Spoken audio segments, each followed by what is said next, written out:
hari abantu nahishuriwe bitwaje impfu, umuntu akaba atwaye urupfu rwa mugenzi we, ariko zino mpfu Imana izikubise hasi. Imana ishimwe, abantu mugiye kuba batwazanya amahoro aho gutwazanya impfu.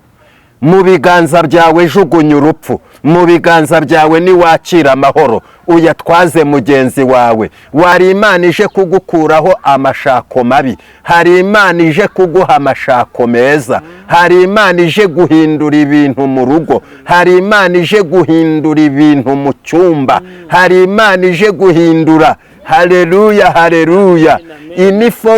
Iniforume Satani yababariragamo izo Mwuka Wera aragenda. Iyo utakaje Imana n'ibyo Imana yazanye byose iwawe nabyo bikurikira Imana. Ariko kino ni igihe cyo gukanguka, ni igihe cyo kwemerera Imana, ni igihe cyo kuba maso kugira ngo dukomeze gutunga Imana. Inshuti z'Imana, twe kuyoba inzira. Inshuti bavandimwe, twe gutakaza Imana. Dukomeze tugundire Imana, dukomeze tubone Imana aho kwibona, dukomeze tubone Imana aho kubona ba data babikoze, dukomeze tubone Imana aho kubona bene wacu ari bo babikoze. Imana niyo itanga amahoro mu gihugu, nta muntu wazanye amahoro. Imana niyo itanga amahoro. Imana ntipfa, ariko abantu turapfa tugashiraho, keretse niba dukeneye amahoro y'akanya gato, ariko amahoro nyamahoro atangwa n'Imana. Haleluya, haleluya. Banyarwanda, mwitakaza Imana. Abari mu gihugu imbere, mwitakaza Imana. Twaza igitugu, ibarinzi bibabuza umunezero, ibarinzi bibatera uduhinda. Nimwakira Umwuka Wera. Umwuka Wera azanye inkomezi, Mwuka Wera azanye umunezero, Mwuka Wera yirukana Satani, Mwuka Wera yirukana abadayimoni, Mwuka Wera yirukana akagambane. Umwuka Wera hesha amahoro isi, Umwuka Wera hesha igihugu amahoro, Umwuka Wera hesha imiryango.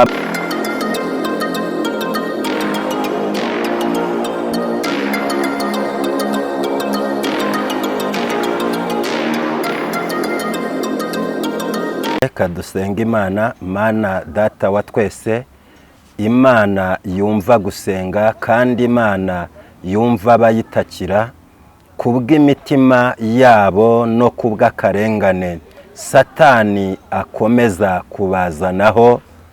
Uwiteka wururuke kugira ngo utubere umutabazi. Abagiye gukurikira iki kiganiro bakugirireho umugisha kandi bagire amahirwe ava ku Mana, kandi Umwuka Wera aganze mu mitima, kandi Umwuka Wera agere no ku rubyaro, mu izina rya Yesu, amen. Ni karibu rero. Ku bantu mukurikiye iyi kamera Mutima Mushya TV, Imana yo mu ijuru ibahe umugisha. Mbazaniye ubutumwa Imana yampaye, ni ubutumwa yampaye kubabwira, buvuga ngo abantu ntimutakaze Imana, kuko Imana ariyo izabarinda kugeza mu busaza bwanyu, kandi niyo izagenda ibatabara kugeza mu bana banyu n'abuzukuruza banyu. Imana ibafashe cyane kandi Imana ibishimire. Turasoma ijambo mu gitabo cy'Abacamanza, umurongo ibice bitatu, umurongo wa mbere n'uwa kabiri. Turasoma mu gitabo cy'Abacamanza ibice bitatu, umurongo wa mbere n'uwa kabiri. Haranditswe ngo, ayo mahanga niyo Uwiteka yari yarekeye kugira ngo ayagerageresha Abisirayeli, cyane cyane abataramenye intambara zose z'i Kanani, kugira ngo ab'ibihe by'Abisirayeli byose bamenyerezwa intambara, kuko muri bo harimo abari batazi uburyo bwazo. Imana idutabare cyane kandi Imana idufashe. Amagambo dusomye muri iki gitabo cy'abacamanza mu bice byaho bitatu, aya magambo aturuka ku gihe cya Yosuwa, ubwo Imana yari yarahaye Yosuwa kurimbura ababisha babo. Imana yaritegereje kuko ari Imana irondora umuntu ikamumenya kuva mu mavuka ye kugeza ashaje. Imana yayitegereje isanga Abisirayeli n'abana babo n'urubyaro rwabo bazagera mu biryo, bazagera mu mafaranga, bazagera mu butunzi, bazagera mu kwiyubakira amazu meza, bazagera mu kubaka amayetaje, bazagera mu kugura amato bashyira mu nyanja, bazagera mu gucuruza ibintu bihambaye, bagere mu isi yose ari ba rwiyemezamirimo. Imana isanga ibyo bintu nibamara kubigeramo ibahaye bazayoba. Noneho Imana isanze bazayoba, ibasigira akantu kazajya kabakubita kabahonda, kugira ngo ikabagarurishe. Noneho bibuke ko nubwo bageze mu biryo bakarya bakavuyarara, nubwo bubatse amayetaje, ariko ko ari Uwiteka wari warabibasezeranije akaba yarabisohoje, kugira ngo bajye bibuka ko ari Uwiteka wabikoze, katari bo byaturutseho, katariho ari bo babikoze. Rero iryo kosa tukunda kurigira abantu, nicyo gituma Imana ihora idushinja ko imitima yacu iyoba, akaba ari cyo gituma Imana ihora ishaka ko tuyisaba imitima myiza, tuyisaba imitima y'Umwuka Wera. Nuko noneho ntiyemera ko Yosuwa muri icyo gihe yarimburaga amahanga yari abakikije. Muri icyo gihe barwanaga izo ntambara, hari amahanga Imana itatumye Yosuwa arimbura, hari amahanga Imana itemereye Yosuwa kurimbura, ariko yashigarije ko izayahindura igikoresho kizajya gituma Abisirayeli bamaze kuvuyarara, urubyaro rwabo rutareba yuko base ari Imana yabahaye umugisha, ari Imana yabagiriye impuhwe, yabagiriye ibambe. Noneho ayo mahanga yarekera kuzaba igikoresho. Ni amahanga ataravugaga rumwe n'aba Bisirayeli, ariko Imana irayareka kugira ngo izayahindure igikoresho mu gihe bazaba bamaze kuyoba, bamaze kwibagirwa, bafite ubwibone, bamaze kwikomanga mu gatuza, bumva ko ari bo babikoze, ko ari bo babigezeho, kandi Imana ariyo yubatse icyo gihugu. Imana idufashe cyane. Haleluya, haleluya. Amen, amen. Ngo noneho ku bw'ayo mahanga bazajye bibuka, abatere kwibuka. Inshuti z'Imana, twe kuyoba inzira. Inshuti bavandimwe, twe gutakaza Imana. Dukomeze tugundire Imana, dukomeze tubone Imana aho kwibona, dukomeze tubone Imana aho kubona ba data babikoze, dukomeze tubone Imana aho kubona bene wacu ari bo babikoze, dukomeze tubone Imana aho kubona ba runaka babikoze, dukomeze tubone Imana aho kubona runaka wabikoze. Imana idufashe cyane, twe kuyoba inzira. Nta muntu, hari ijambo dusoma mu butumwa bwiza bwanditswe na Yohana ibice 3, umurongo waho wa 27, harimo ijambo rivuga ngo ntacyo umuntu yabasha kwiha atagihawe kivuye mu ijuru. Ntacyo umuntu yabasha kwiha atagihawe kivuye mu ijuru. Twebwe rero imana ijya idushinja ariko ntitubibone, iradushinja tugakomeza kwibona. Ariko iki ni igihe cy'uko dukwiriye kuba maso, abataye imana tukayigarukira, kuko imana niyo idukiza, imana niyo iduha kuba muri Kristo Yesu. Iyo utakaje imana n'agakiza karagenda, iyo utakaje imana umwuka wera aragenda, iyo utakaje imana n'iby'imana yazanye byose iwawe nabyo bikurikira imana.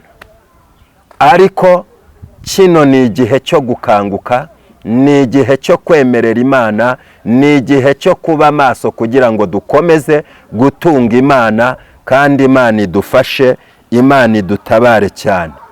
Rero imana izirana n'ubwibone, haba mu by'umubiri, haba mu by'ubugingo, imana izirana n'ubwibone, haba mu by'agakiza, imana izirana n'ubwibone, haba mu byo guhanura, imana izirana n'ubwibone, haba mu by'ivugabutumwa, imana izirana n'ubwibone, haba mu by'ubupasitori, imana izirana n'ubwibone, haba mu by'ubuyobozi, imana izirana n'ubwibone. Imana idufashe cyane. Kubera iki? Imana niyo iduha kuba muri Kristo Yesu, imana niyo iduha guhanura, imana niyo iduha kuvuga ubutumwa, imana niyo iduha gusenga. Gusenga nyagusenga gutangwa n'imana. Hari no gusenga kudatangwa n'imana, buriya yenda ibyo nzabivuga ubutaha, ariko gusenga nyagusenga gutangwa n'imana, guhanura nyaguhanura gutangwa n'imana, kuvuga ubutumwa nyako gutangwa n'imana, no kubabarira bitangwa n'imana. Ababuze imbabazi bazisaba imana, ababuze urukundo barusaba imana, niyo irutanga. Niyo mpamvu ibintu byose imana niyo ibihatse. Iyi imana rero iduteye umugongo, n'ibyayo byose byazananye nayo bidutera umugongo. Niyo mpamvu imana yansabye kubaha iri tangazo ngo ntimutakaze imana, kuko niyo izabarinda, ibarindire n'abana banyu, ibarindire n'abuzukuru banyu, ibarindire n'abuzukuruza banyu kugera mu buvivi. Kuko umuntu burya ni mugari, ni munini, ni muremure. Bibiliya iravuga ngo umuntu nyamuntu ntabwo apfa, umuntu nyamuntu ahoraho, umuntu nyamuntu agumaho. Haleluya, haleluya. Nuko kuva kuri we ayo mateka ntasibangana, ntiyibagirana. Kuva kuri we kugera ku mwana we, ku mwuzukuru we, ku mwuzukuruza we, mu buvivi bwe. Dawidi yaravuze ngo sinzapfa, nzarama, kugira ngo ntekerereze abantu imirimo n'ibitangaza Uwiteka yakoze. Haleluya, amena. Imana ishimwe, imana ishimwe. Imana niyo itanga amahoro mu gihugu. Nta muntu wazanye amahoro, imana niyo itanga amahoro. Imana ntipfa, ariko abantu turapfa tugashiraho, keretse niba dukeneye amahoro y'akanya gato. Ariko amahoro nyamahoro atangwa n'Imana. Haleluya, haleluya. Banyarwanda mwitakaza Imana, abari mu gihugu imbere mwitakaza Imana, abari muri Amerika mwitakaza Imana, abari i Burayi mwitakaza Imana, abari Oceania mwitakaza Imana. Imana niyo yabakuye mu nda za ba mama. Imana niyo yadukuye mu nda za ba mama. Twitakaza Imana. Imana niyo yatumenye itaraturema mu nda za ba mama. Twitakaza Imana. Imana ishimwe cyane. Imana yifuza kuduha umugisha. Ndumva ijwi rimbwira ngo Imana yifuje kuguha umugisha. Itegure kwakira umugisha. Kwakira uyu mugisha nuko mbere na mbere wumva ijambo ry'Imana. Imana ishimwe cyane. Mbifurije kwakira umugisha, mbifurije kwakira amahirwe, mbifurije kwakira amahoro atangwa nayo, mbifurije kwakira gukundwa. Wowe wangwaga, wowe wagawaga, akira gukundwa. Bakugayaga, bakwangaga, ariko acira urukundo ruva ku musaraba, acira urukundo ruva i Siyoni. Yesu yaturaze urukundo ku musaraba. Haleluya, haleluya. Imana ishimwe. Hari Imana ije kugukuraho ikinegu, hari Imana ije kugukuraho amashako mabi, hari Imana ije kuguha amashako meza, hari Imana ije guhindura ibintu mu rugo, hari Imana ije guhindura ibintu mu cyumba, hari Imana ije guhindura. Haleluya, haleluya.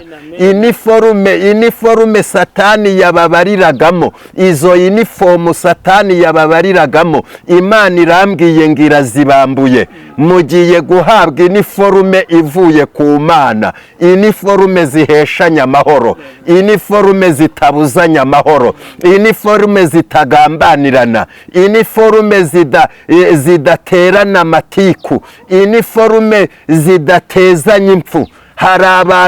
Hari abantu nahishuriwe bitwaje impfu, umuntu akaba atwaye urupfu rwa mugenzi we, ariko zino mpfu Imana izikubise hasi. Imana ishimwe. Abantu mugiye kuba batwazanya amahoro aho gutwazanya impfu. Mu biganza byawe jugunya urupfu, mu biganza byawe niwakira amahoro uyatwaze mugenzi wawe. Wari umuntu utwaza urupfu mugenzi wawe, isaha n'isaha ukaba warumuha, ariko noneho bisimbujwe gutwara amahoro, ugahesha mugenzi wawe amahoro mu izina rya Yesu Kristo, mu izina rya Yesu. Imana iri kuvugana nanjye ngo ibarinze ibibananiza, ibarinze ibibatwaza igitugu, ibarinze ibibabuza umunezero, ibarinze ibibatera uduhinda. Nimwakira umwuka wera. Umwuka wera azanye inkomezi, mwuka wera azanye umunezero, mwuka wera yirukana Satani, mwuka wera yirukana abadayimoni, mwuka wera yirukana akagambane, umwuka wera hesha amahoro isi, umwuka wera hesha igihugu amahoro, umwuka wera hesha imiryango amahoro, umwuka wera hesha abana amahoro, umwuka wera hesha umugabo amahoro, umwuka wera hesha umugore amahoro. Imana ishimwe cyane. Imana ibagirire neza. Imana ibarinde kwibagirwa. Twasomaga ijambo ry'Imana, ariko Imana idukangurira kutibagirwa. Imana idukangurira gukomeza kwibukiranya ibyo yakoze, gukomeza kwibukiranya imirimo yayo. Burya ya modoka n'Imana yayiguhaye nshuti, burya ya nzu n'Imana yayiguhaye nshuti. Mu miryango yanyu se ninde ya nzu yaturuka hehe? Ni Imana yayiguhaye. Burya ya moto n'Imana yayiguhaye nshuti, burya ya kadasitere n'Imana yayiguhaye nshuti. Gira umunezero uturuka muri Kristo Yesu kandi unyurwe. Imana ishimwe. Burya bwa bucuruzi n'Imana yabuguhaye nshuti, wikibagirwa. Burya babana n'Imana yabaguhaye nshuti, wikibagirwa. Burya babana batsindaga cya gihe n'Imana yabikoze nshuti, wikibagirwa. Ibuka ukuntu ubwenge bwari bwarabuze, ibuka ukuntu wari warakoze bikanga, ibuka ukuntu wari waragiye mu mahanga bikanga. Ubu ngubu n'Imana yabikoze nshuti. Burya za ngendo wakoraga zose zihinduka impfabusa. Ubu ngubu ni igihe cyo kwibuka noneho ukavuga ngo ni Imana yabikoze, ni Imana yabiremye. Ibuka ukuntu washakishije akazi ukakabura nshuti, burya ni Imana yabikoze. Ibuka ukuntu wahize amafaranga ukayabura nshuti, burya ni Imana yabikoze. Ibuka ukuntu wari warabuze za minerivare nshuti, burya ni Imana yabikoze. Imana idufashe cyane, Imana iturengere. Ibuka amaseta wagiye wimuka mucuruza byanga. Ibuka ibintu wanyuzemo bikanga, ucuruza iki kikanga, ucuruza iki kikanga, ucuruza iki kikanga inshuti. Buno bifashe, ni Imana yabikoze. Ibuka, wikibagirwa. imana yantumye ngo witakaze imana, witakaze imana, kuko imana niyo izagenda igukiza, niyo izagenda igutabara, niyo izagenda ikurinda kuva kuri wowe no ku bana bawe no ku buzukuru n'abuzukuruza n'ubuvivi n'ubuvivure. Ijambo ry'Imana riravuze ngo ntabwo tuzapfa, tuzarama, kugira ngo dutekerereze abantu imirimo n'ibitangaza Uwiteka yakoze. Amen. Imana ishimwe, Imana ishimwe, Imana ishimwe. Imana irambwiye ngo ikoze revolusiyo kuri Satani, ikoze revolusiyo kuri Satani. Ibintu birahindutse. Bibiliya irambwira ngo nuko birahinduka. Abayuda abari bo bagira ububasha ku banzi babo. Umva, hari ibintu ugiye kugiraho ububasha, hari ibintu byari byarakugizeho ububasha, ariko ku bw'uyu munsi ni wowe ugiye kubigiraho ububasha. Inshuti z'Imana, munyemerere dusengane Imana, munyemerere tubohoke mu mutima, munyemerere umbagireho umumaro, namwe mungireho umumaro. Munyemerere mbabere umugisha, namwe mumbere umugisha. Mwami wacu Yesu, mvuze ijambo ryawe uko warintumye, nyemerera uriherekeze, uriherekereshe imbaraga z'ibitangaza, uriherekereshe ibimenyetso bikuraho abazimu, uriherekereshe ibimenyetso bikuraho inyatsi, ubiherekereshe ibimenyetso bikuraho akagambane k'ikuzimu, ubiherekereshe ibimenyetso bikuraho urumogi, ubiherekereshe ibimenyetso bikuraho ubusinzi, uriherekereshe ibimenyetso byungura umugisha, uriherekereshe kwemeza ibitemeraga. Mu izina rya Yesu, hombye inyatsi, hombye ubukene, hombye ubukode, hombye akagambane, wiregomeje zimeni. Uri Imana y'icyubahiro. Haleluya, haleluya. Isabato nziza, isabato nziza, isabato nziza, isabato nziza. Uyu munsi ugiye kukubera isabato, wowe warukurikiye kamera. Uyu munsi ugiye kukubera isabato, abari bukugireho amagambo bakakuzanira impamvu, ubabwire ngo Uwiteka niwe wabitegetse, ubabwire ngo Uwiteka niwe wavuze ngo ninikorere ingobyi yanjye ntahe, ubabwire ngo Uwiteka niwe wategetse ngo ninikorere ikirago cyanjye ntahe. Hari ibintu Imana ikuyeho, hari ibintu Imana ihinduye, hari umugisha Imana itanze, hari amahirwe Imana itanze. Wowe wirinde kwiyemera gusa, wowe worohe, wowe urusheho guca bugufi, ubundi urebe ukuntu Uwiteka bikoze. Shalom, shalom, shalom, shalom. Amen. Bahe nimero zawe noneho tusoze. Nimero zanjye 078 15 47 212, 078 15 47 212. Imana ibaha umugisha. Turabashimira cyane. Imana ibaha umugisha mwebwe mwese, kandi Imana ibarinde. Mukurikire mu Mutima TV, niho haboneka ibiryo bihiye bitari imitura. Imana rero nibarinde, kandi Imana ibayobora ibihe byose. Ciao ciao.